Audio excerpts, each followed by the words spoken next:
Hello everyone, welcome back. So as a part of web UI automation series, we are going to see how to pass a variable into a selector. So first of all, let's understand what is the need to pass a variable into a selector.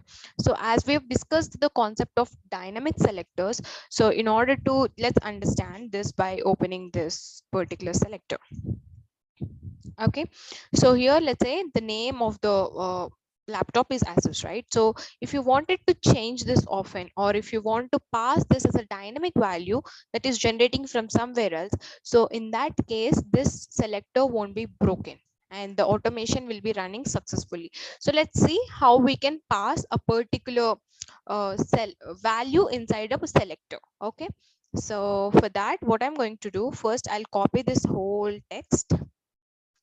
Okay, and then I will take an assign activity.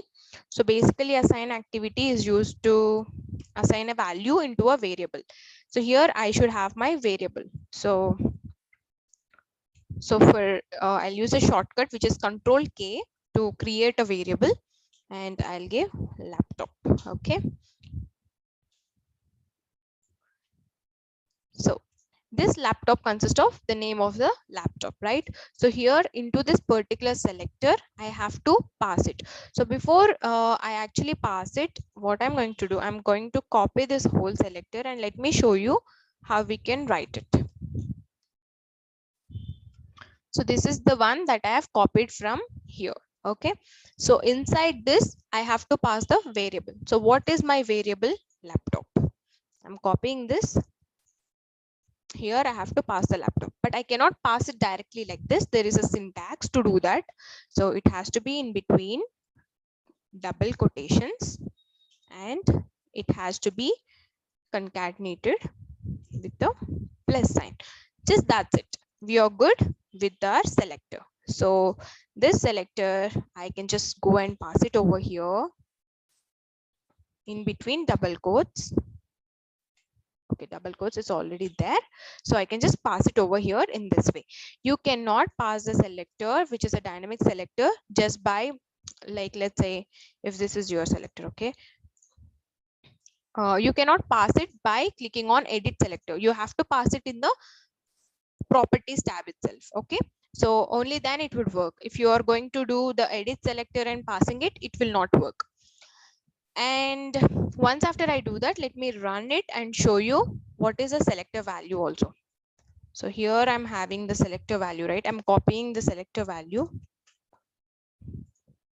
and I can see the selector value over here. Let me run the file and show you.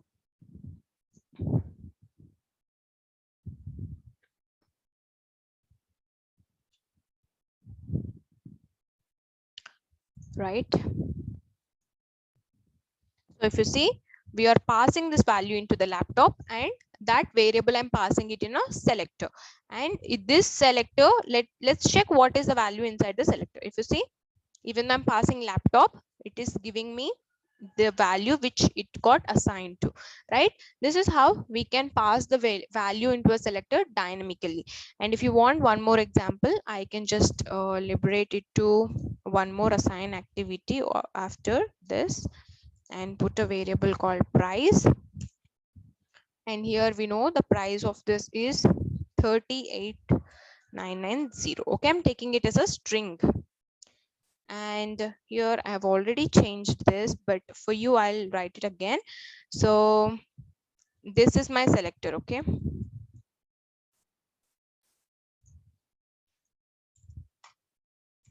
so this is my selector which was initially in this way. Okay, so what I'm going to do the similar way, just remove this, take to double quotes. In between the double quotes I have to pass my variable, but before to that I have concatenated. So this is the syntax to pass the variable. Okay, I'm copying this and providing it over here to check the value, pull a log message and pass it over here. We can check it.